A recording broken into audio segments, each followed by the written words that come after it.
Hey, what's up? Welcome to our series, Wondrously Weird Bible Stories, where we dig into the strange, the supernatural, and the most mysterious parts of the Bible. We're here to explore the bizarre details and surprising twists that make it the most interesting book of all time. So buckle up, things are about to get seriously weird. Today, we're diving into one of the most intense spiritual showdowns in history, the temptation of Jesus in the wilderness. This isn't just a test of willpower, it's a supernatural confrontation between the Son of God and the Lord of this world.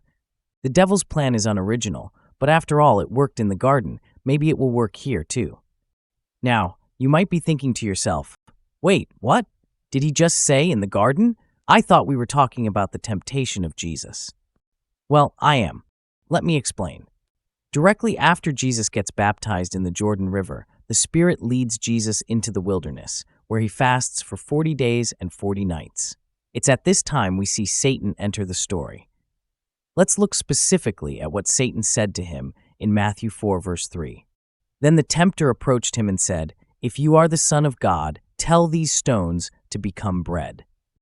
On top of the blatantly obvious appeal to physical human hunger, Satan is trying to trick Jesus in the same way that he tricked Adam and Eve in the garden. Let's look at Genesis 3, verse 1 to see what I'm talking about. Now the serpent was the most cunning of all the wild animals that the Lord God had made. He said to the woman, "Did God really say, 'You can't eat from any tree in the garden'?" In both of these examples, Satan is directly testing Yahweh's rules.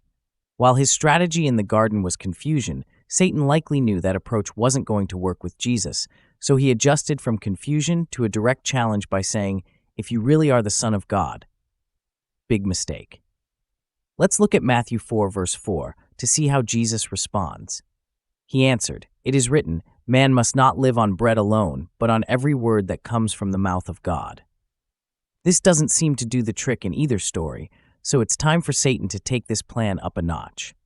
Here is also where the parallels start to get interesting. If we flip back over to Genesis 3, Eve tells the serpent directly that God told them not to eat from this tree. So how does he respond? Let's look at verse 4. "No, you will certainly not die," the serpent said to the woman. Now, if we head back over to Matthew for the second temptation, Satan takes Jesus to a very high place. Let's look at verse 6. "If you are the Son of God, throw yourself down. For it is written, 'He will give his angels orders concerning you, and they will support you with their hands so that you will not strike your foot against a stone.'" In both stories, the strategy is strikingly similar.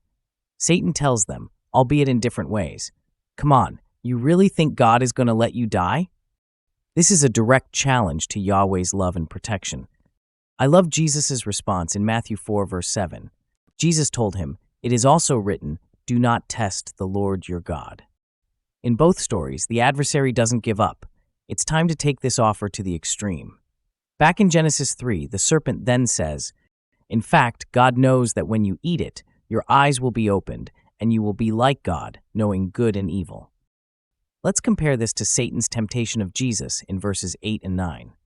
Again, the devil took him to a very high mountain and showed him all the kingdoms of the world and their splendor. And he said to him, "I will give you all these things if you will fall down and worship me."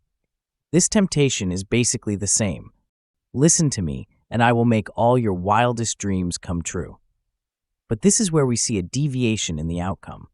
As we all know, Eve grabs the fruit and takes a bite, changing the course of history forever.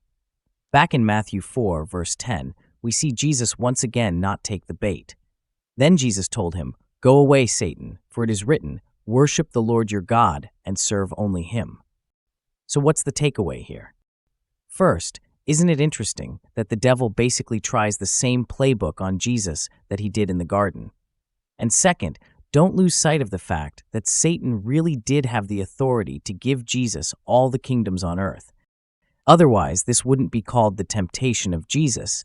It would be called the devil tries to trick Jesus. But that's a discussion for another episode.